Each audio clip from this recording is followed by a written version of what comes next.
All right, so continuing from the previous week. All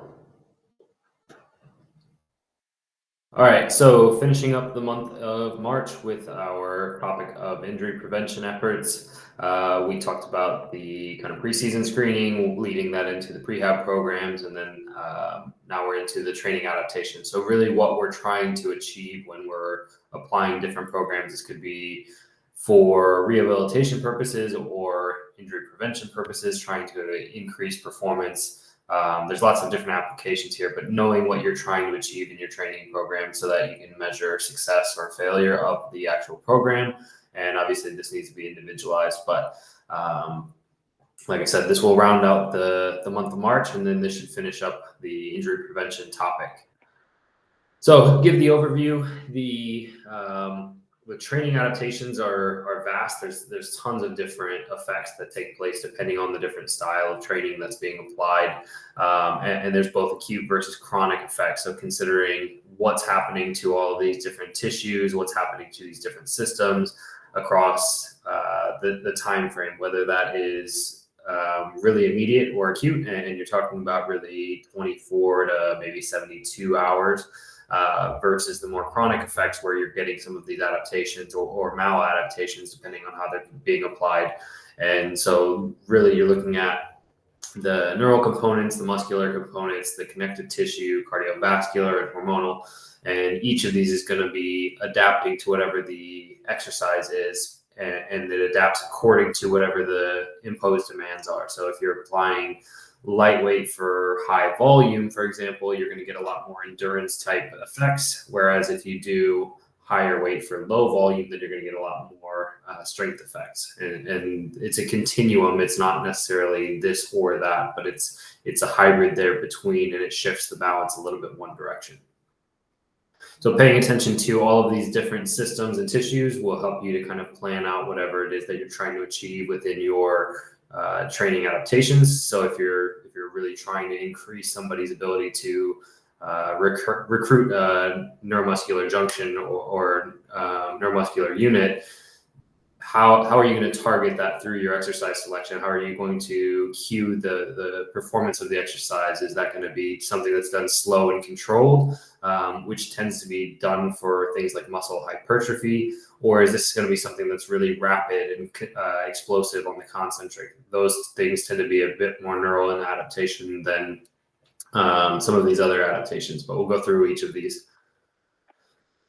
So the first one is the neural adaptations, and there's really three that matter, and you can split these into a bunch of subcategories. But in terms of the way that I think of these, this is what I am paying attention to.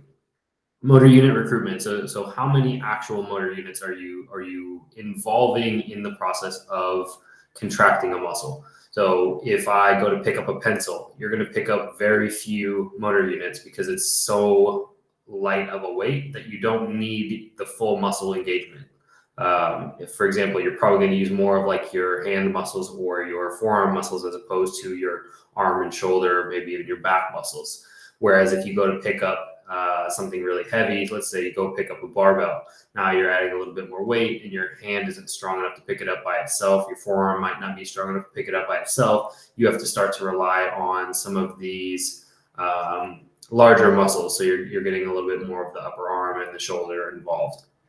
So the motor unit recruitment trains the brain's ability to recruit different portions of the muscle itself. And you get more effective at doing that the more you train something. In regard to the neural drive, this is talking about efficiency of motor unit recruitment and how fast that signal is being sent out. So in terms of motor unit recruitment would be more like the control aspect. Can you contract on command? Neural drive is then the speed of which you can contract on command. Can you how quickly can you express the force that you are developing? And then this is most often measured by rate of force development. There's a lot of different force measurements that are going on, whether that's force plates or some kind of handheld dynamometry whatever it is that you're measuring, you're probably going to get some kind of feedback for how quickly that force was developed. And then this can be informative whether you are trying to return somebody in a rehab context and you're trying to regain that function, or if you're trying for the performance enhancement side of things, if you're trying to improve upon the past ability. Lastly, the inhibitory mechanism here. So thinking about synergistic or antagonistic muscles that are involved. So for example, if I want to kick my knee out or kick my foot out and I'm trying to extend the knee, I don't really want my hamstrings to be active. That's going to prevent me from doing the action that I want, and that's going to reduce my force output in the knee extension. So being able to inhibit the signal of the contraction of the antagonistic muscle while also trying to recruit the motor units of either the primary muscle or the synergistic muscles. And really neurally, you have to be able to shut off certain muscles to maximally contract the opposing musculature. This is frequently seen with the hamstrings and quads, and that's why the quad hamstring ratio is kind of paid attention to or important. But then that is relevant for things like a squat. You take a barbell back squat, and which muscle is more active? They're both going to be engaged to some degree, but are you controlling the contribution from the quads and the hamstrings? So being able to shut off the muscles is just as important as being able to recruit the active muscles.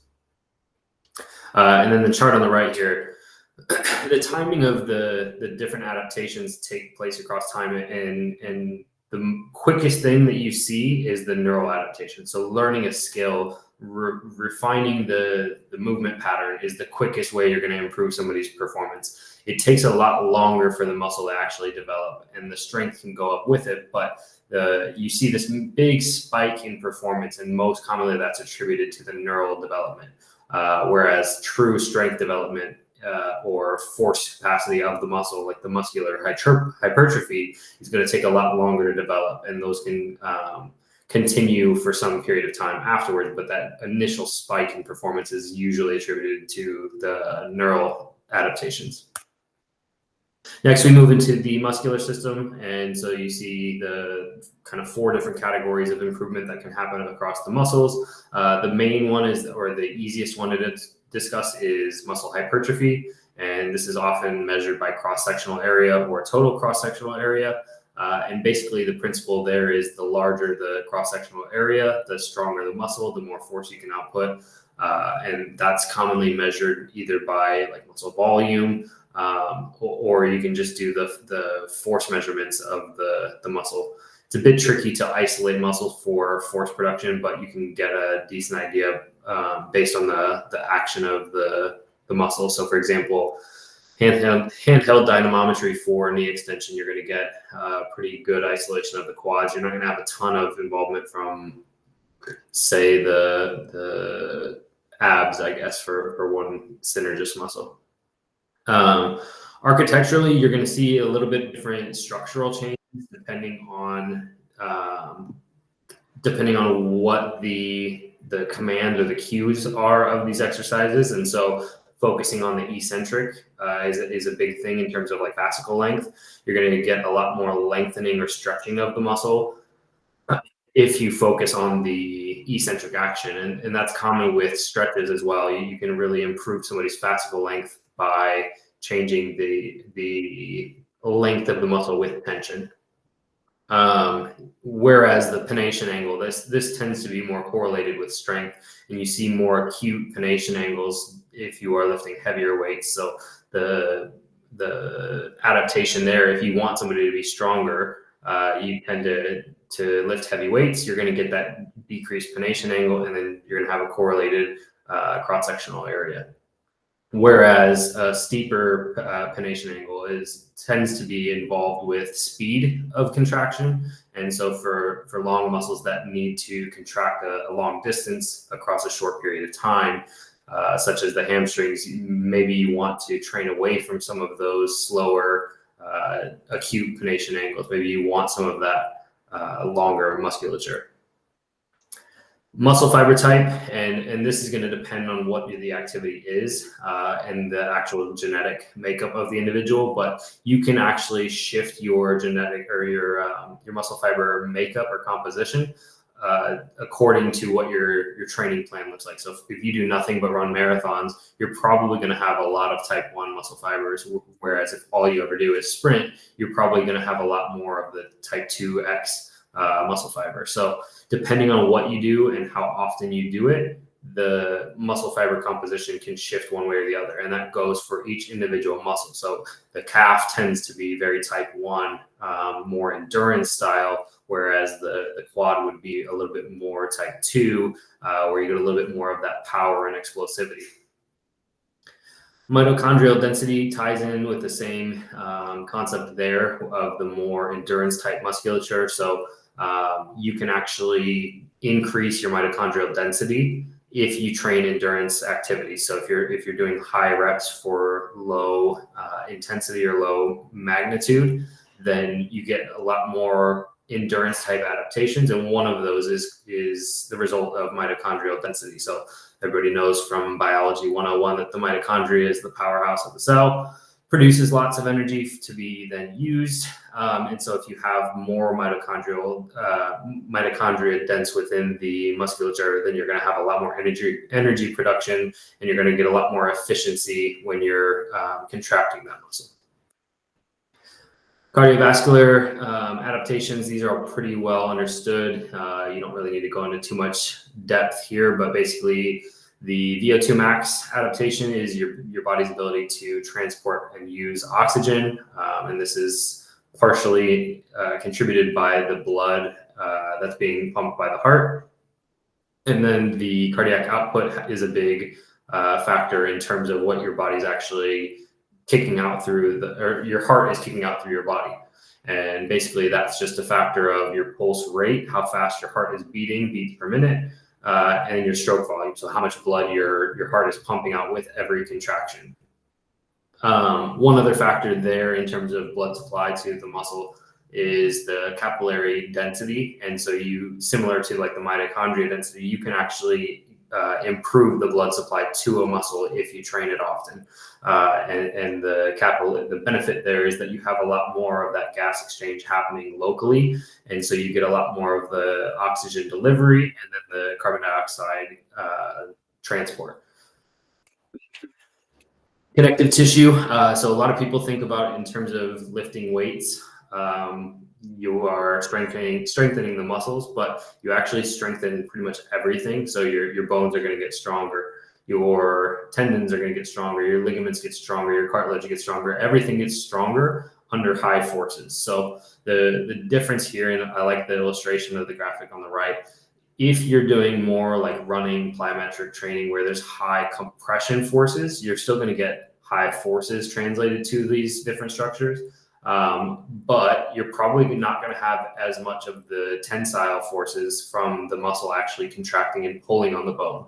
And this becomes an important factor when you look at things like tendon and ligament, where it's not well understood if the tendon and ligament is actually getting stronger itself, or if it's the actual tendon to bone or ligament to bone interface. So the attachment to the bone, is that getting stronger?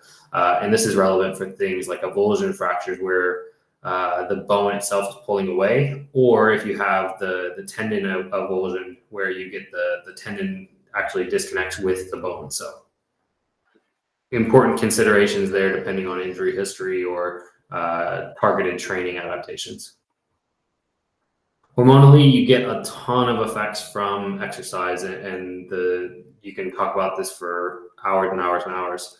But the main ones that I wanted to categorize or discuss were the stress hormones. And so acutely, you're going to see a big sharp in cortisol, and that is the body's way of coping with the stress that was imposed on it.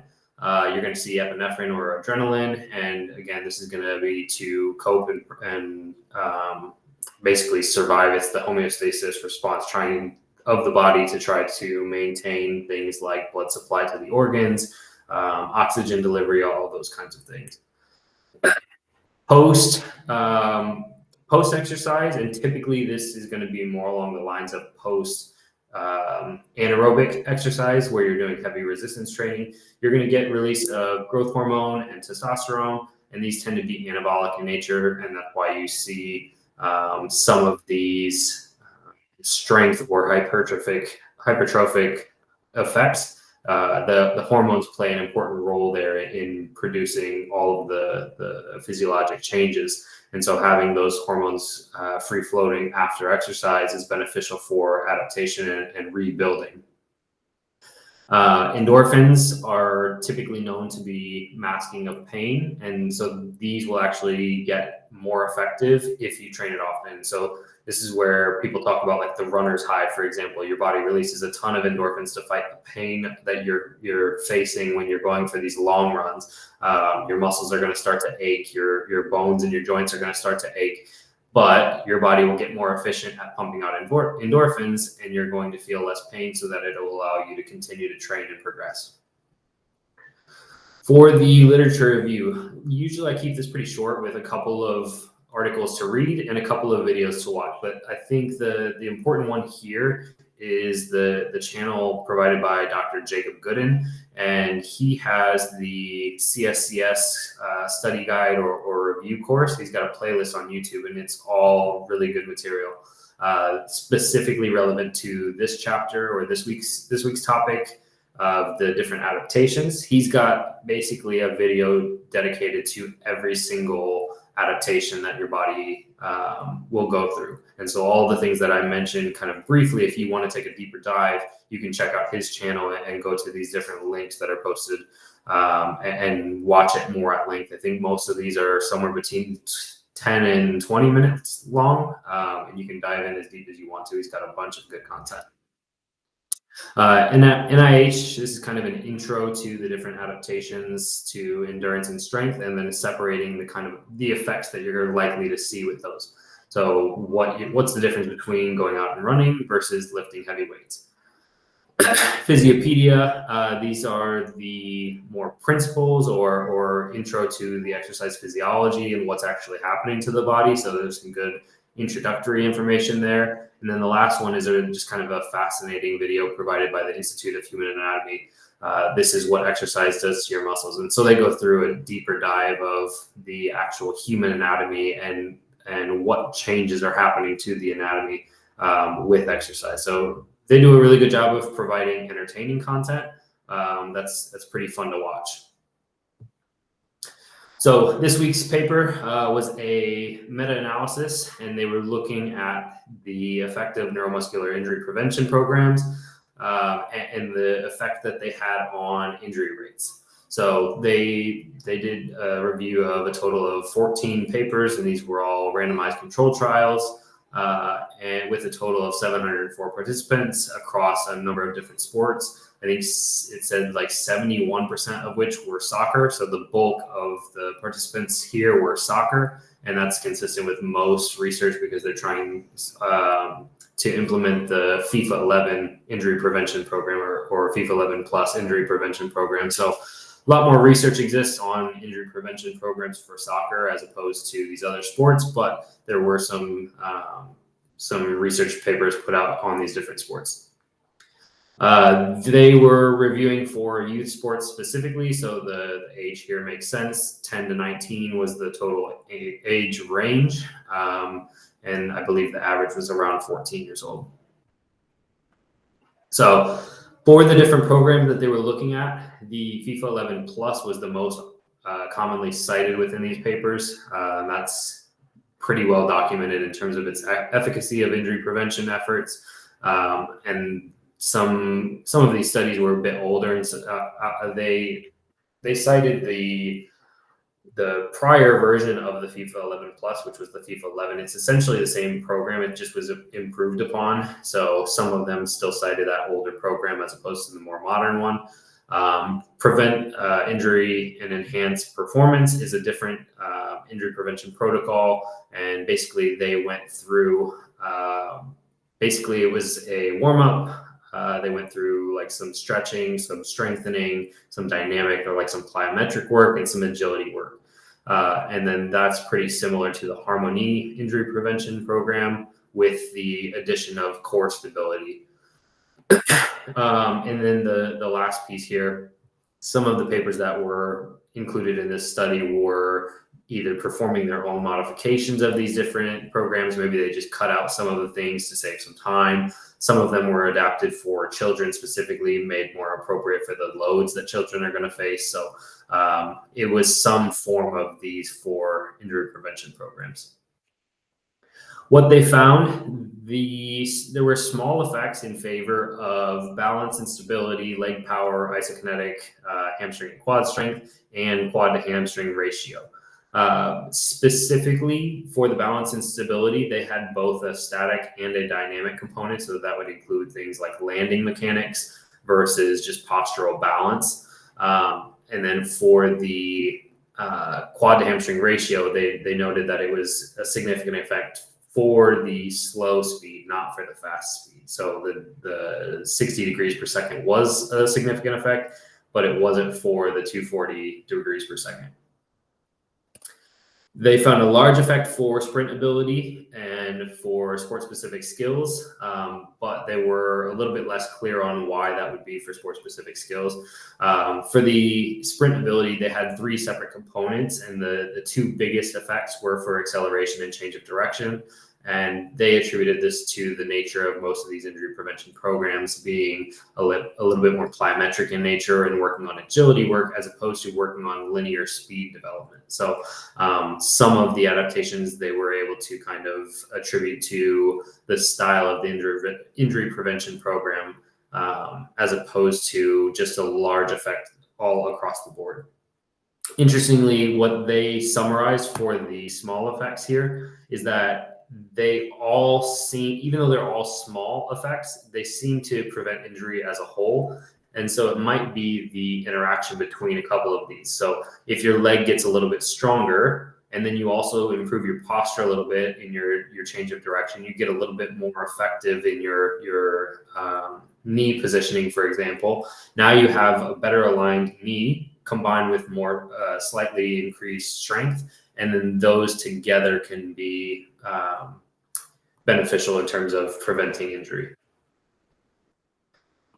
For the sport specific, the only 2 papers that noted sport specific skills were both for soccer. And so the 2 outcome measures here were slalom dribbling, so zigzag, and wall volley. So practicing your balance and your coordination while you're doing dual task. And the authors didn't have a clear mechanism for how this was improving, but they thought it was probably, again, the interaction of the proprioception combined with the body control and ability with motor control.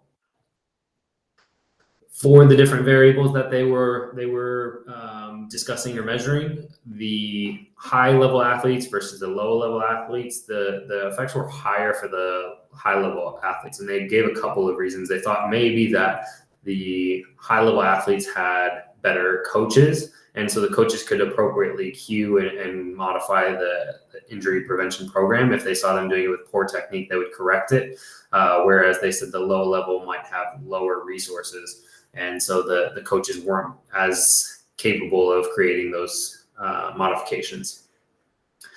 There was a higher effect seen for boys compared to girls. They said actually the girls had like negligible effects. So they weren't 100% sure on that either, but they thought that the genetic makeup might play a role there with like things like Q angle for the knee position. And that's been researched pretty extensively for risk factor for girls, especially with ACL injuries. There was a higher effect seen with older athletes versus younger. And so this was, I believe they separated from 10 to 16 and 16 to 20. But the older athletes had more adaptations seen here with the injury prevention programs. And not surprisingly here, they saw a higher effect with more sessions as opposed to less. So giving the program time to set in. And this was mentioned in one of the previous lectures when we were talking about preseason screening. One of the takeaways is that they wanted to do these preseason screenings 6 weeks before the season actually started, to then give their body time to adapt to the preseason loading. So you give these guys 6 weeks to implement the changes that they're trying to actually achieve. So if you give somebody a preseason screening and they go into practice the next day, maybe you don't have enough time to catch up to some of these weakness or proprioception deficits, and you're never going to catch up to it because you're always in season. Whereas if you start the conditioning 6 weeks in advance, then their body has time to accumulate these sessions and the adaptations. So in summary, there's a handful of different tissues and systems that are all at play, and you can target them depending on the exercise you choose, the resistance magnitude, so the weight or the force output. And you can also cue differently. So things like speed become important in terms of like the neural adaptation here. And then there are a host of different acute and chronic effects for each of these. So depending on what you are trying to produce, being mindful of the short-term changes, like for example, muscle soreness, DOMS, which is then a trade-off for the more chronic effects of getting the muscle hypertrophy and the strength adaptations or the architectural adaptations that you're trying to achieve for injury prevention efforts. That should wrap it up for this week. Next week will be the first week of the next topic, which is, give me 1 second. It is, oh, sorry, I lied. So we've got 1 more week for the injury prevention efforts, and that will be load management next week. So that will be the end of injury prevention as a topic, and then we'll get into the next topic the following week after that, which is acute injury care. That should be all for this week then.